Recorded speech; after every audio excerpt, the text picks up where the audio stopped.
అందరికీ నమస్కారం. నేను మీ Koti master. Welcome to Dhruva for you. Mega DSC 2025లో సెలెక్ట్ అయినటువంటి అభ్యర్థులకి ప్రభుత్వం తీపి కబురు అందించింది. ఈరోజు ఈ నెల 19వ తేదీన మెగా డిఎస్సి సభ నిర్వహించడానికి ఏర్పాట్లు చేస్తున్నట్టు ఈరోజు ఆంధ్రజ్యోతి మెయిన్ ఎడిషన్లో కూడా దీనికి సంబంధించినటువంటి కథనం రావడం జరిగింది. అయితే నిన్న ఈనాడు పేపర్లో వచ్చిన ఆర్టికల్ ప్రకారం 12వ తేదీన తుది సెలక్షన్ లిస్ట్ ఇస్తారని చెప్పి పేర్కొనడం జరిగింది. అయితే కొన్ని జిల్లాల్లో ఇంకా రీవెరిఫికేషన్ ప్రక్రియ పూర్తి కాలేదని చెప్పి ఇంకా రీవెరిఫికేషన్ ప్రక్రియ కొనసాగుతూ ఉందంట. సో మరి మనకి ఫైనల్ సెలక్షన్ జాబితా అనేది ఇంకొక 2-3 రోజులు ఆలస్యం అయ్యేటటువంటి అవకాశం కనిపిస్తుంది అని చెప్పి ఈరోజు ఆంధ్రజ్యోతిలో రాయడం జరిగింది. మరి ఇప్పటికే అన్ని జిల్లాల విద్యాశాఖ అధికారులని అలాగే ఆర్జేడీలందరినీ కూడా మంగళగిరిలోని విద్యాభవన్కి పిలిపించి అన్ని జిల్లాల యొక్క ఫైనల్ సెలక్షన్ లిస్టులని రీవెరిఫికేషన్ చేయిస్తున్నారు. ఎక్కడ అభ్యర్థుల యొక్క అన్ని డీటెయిల్స్ సరిపోయాయా లేదా, అలాగే సర్టిఫికేట్స్ రీవెరిఫికేషన్తో పాటు వెరిఫికేషన్ సక్సెస్ఫుల్గా కంప్లీట్ అయినటువంటి అందరి పేర్లతో తయారైనటువంటి సెలక్షన్ జాబితాలను కూడా మరొకసారి క్రాస్ చెక్ చేస్తున్నారు. ఈ ప్రక్రియ నిన్నటికి ఆల్మోస్ట్ కొలుక్కొచ్చింది. ఇంకా మిగిలిపోయినటువంటి అభ్యర్థుల యొక్క ఆ రీవెరిఫికేషన్ ప్రక్రియ ఇంకా కొనసాగుతూ ఉంది.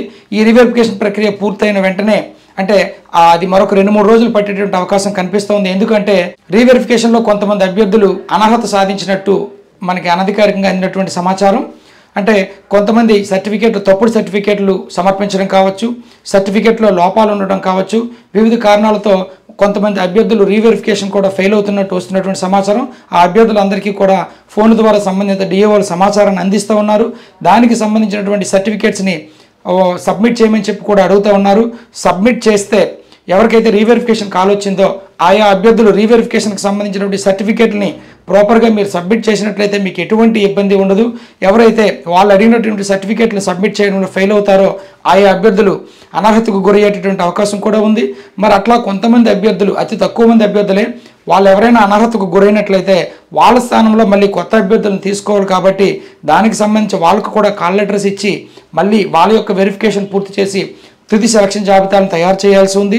దానికి సంబంధించి 12వ తేదీన వస్తుందని భావించినటువంటి తుది సెలక్షన్ లిస్టు 15వ తేదీన రాబోతున్నట్టు మనకి ఈరోజు ఆర్టికల్ని చూస్తే మనకు అర్థమవుతూ ఉంది.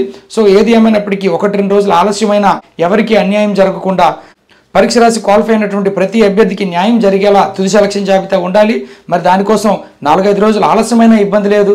మళ్ళీ ఎందుకంటే ఆ సెలక్షన్ జాబితాలో ఏమైనా మిస్టేక్స్ కానీ తప్పులు కానీ ఉన్నట్లయితే మళ్ళీ అభ్యర్థులు కోర్టుకు వెళ్ళేటువంటి అవకాశం ఉంటుంది. కాబట్టి ఎటువంటి న్యాయపరమైనటువంటి చిక్కులకి ఆస్కారం లేకుండా పగడ్బందీగా ఈ ప్రక్రియని చేపడుతున్నట్లు ప్రభుత్వం మనకు తెలుస్తూ ఉంది. మరి ఈ 2-3 రోజులు ఆలస్యమైనప్పటికీ కూడా ఎటువంటి న్యాయపరమైనటువంటి ఇబ్బందులు లేకుండా ఉండాలని మనం అంతా కోరుకుందాం. సో 15వ తేదీన తుది సెలక్షన్ జాబితా వచ్చినట్లయితే అక్కడికి 4 రోజుల తర్వాత అంటే 19వ తేదీన అమరావతిలో మనకి విద్యార్థులందరితో అంటే సెలెక్ట్ అయినటువంటి అభ్యర్థులందరితో కూడా డిఎస్సి సభని నిర్వహించాలని చెప్పి కూడా ప్రభుత్వం భావిస్తున్నట్టు సమాచారం.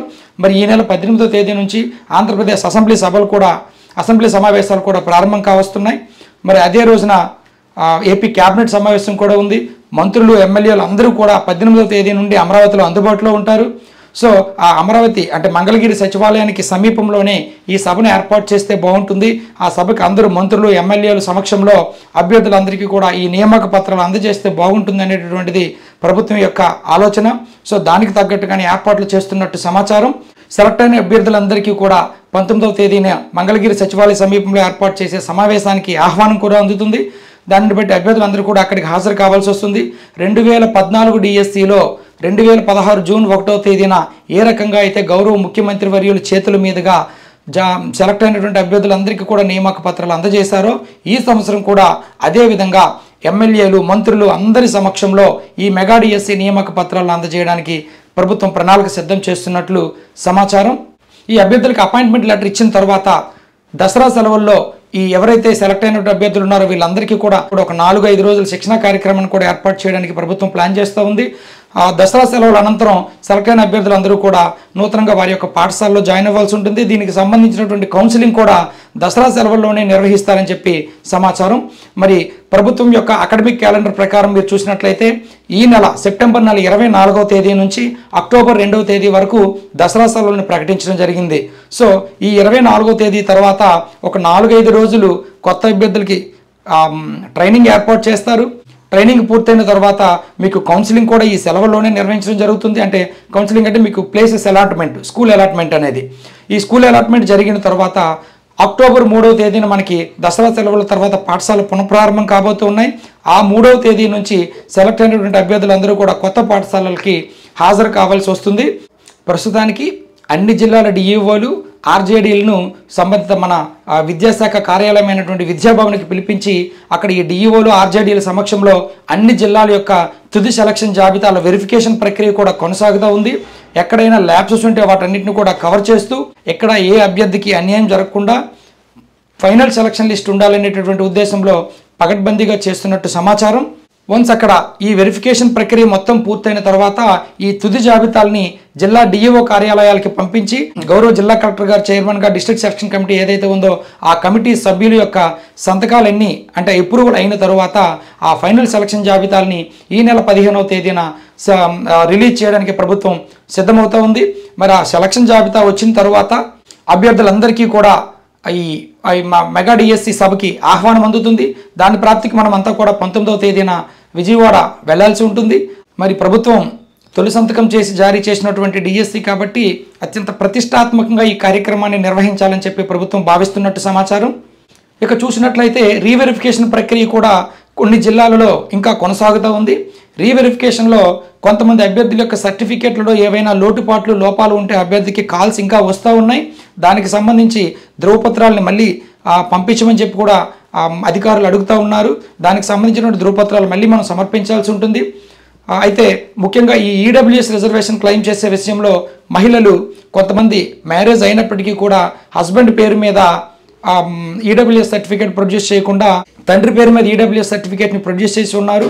వాళ్ళు అప్లికేషన్ సబ్మిట్ చేసే టైంలో మ్యారీడ్ అని పెట్టినట్లయితే భర్త యొక్క ఈడబ్ల్యూఎస్ అంటే భర్త పేరు మీద ఉన్న ఈడబ్ల్యూఎస్ సర్టిఫికేట్ ప్రొడ్యూస్ చేయాల్సి ఉంటుంది.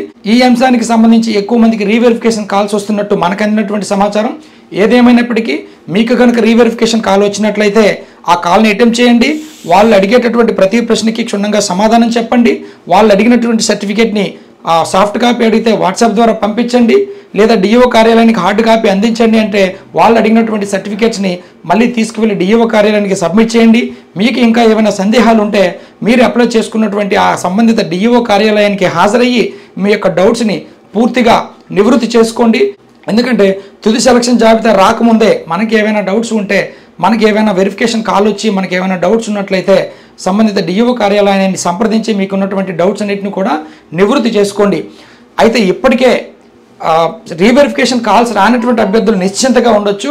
వాళ్ళకి ఎటువంటి కాల్ రాలేదు అంటే మీ యొక్క వెరిఫికేషన్ విజయవంతంగా పూర్తయినట్టే. రీవెరిఫికేషన్ కాల్ వచ్చినప్పటికీ వాళ్ళు అడిగినటువంటి డాక్యుమెంట్స్ని మీరు ప్రొడ్యూస్ చేయగలిగితే మీకు కూడా ఎటువంటి ఇబ్బంది ఉండదు. వాళ్ళు అడిగిన డాక్యుమెంట్ మీరు ప్రొడ్యూస్ చేయలేని పక్షంలో సమస్య వచ్చేటటువంటి అవకాశం ఉంటుంది. కాబట్టి వాళ్ళు అడిగే డాక్యుమెంట్స్ని ఇన్ టైంలో సబ్మిట్ చేయడానికి ప్రయత్నించండి. ఇంకా ఈ రీవెరిఫికేషన్లో కూడా ఎవరైనా అభ్యర్థులు డిస్క్వాలిఫై అయితే, సరైనటువంటి సర్టిఫికేట్లు సబ్మిట్ చేయలేకపోయినా, నకిలీ ధృవపత్రాలు సమర్పించినట్టు వాళ్ళు ఏమైనా గుర్తించినా వాళ్ళ స్థానంలో మెరిట్లో వెనుకున్నటువంటి మరికొంతమంది అభ్యర్థులకి ఈ కాల్ లెటర్స్ వచ్చేటటువంటి అవకాశం ఉంది. కాబట్టి మీ యొక్క లాగిన్స్ని కూడా మీరు చెక్ చేసుకుంటూ ఉండండి.